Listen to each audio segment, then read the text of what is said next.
Finesse fishing has really become a buzzword in the last few years, and I think it's because there's so much fishing pressure right now in the United States. Any body of water that you go to, there's more boats now than there's ever been. And so we as fishermen have had to adapt and adjust and find new ways to catch them.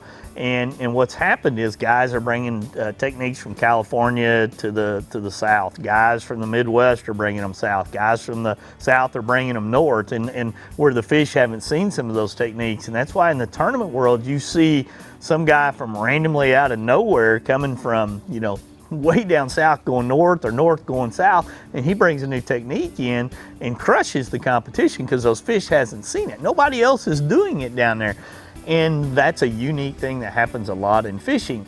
And it's not that that technique is brand new, it's been around a long time, just never was exposed to those fish. And one of those techniques that has really, it's been around a long time, been several people qualify for the Bassmasters Classic because of using this technique and rigging, is the Stupid Tube by Secret Lures. And there's several other brands out there that have tubes and jig heads, you know, kind of like it, but they don't have the exact head that gives you the perfect rigging scenario so you don't get hung up. So we're gonna learn a little bit more about the Stupid Tube and how to rig it now.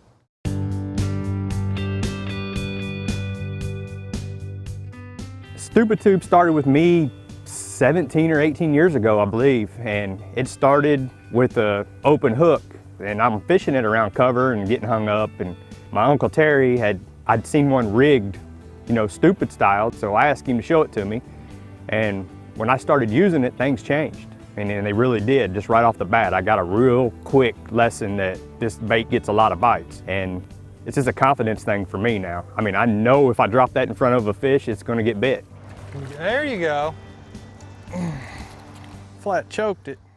What triggers the bite is just the erratic action of it. And you think about the fact that over the course of the season, these fish have seen hundreds of baits drop past their face, just bloop to the bottom. And with Stupid Tube, that thing hits and it may swim towards them, it may swim away from them, but it's gonna go in a spiral to the bottom, and any kind of rod movement will make it dart and jump. So instead of moving in a linear fashion just straight from point A to point B, it's bouncing all over the place.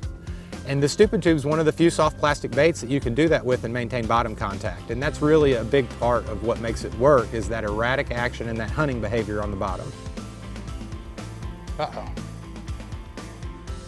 That one looked thick. That one looked, oh, that one's thick. Attaboy. Oh.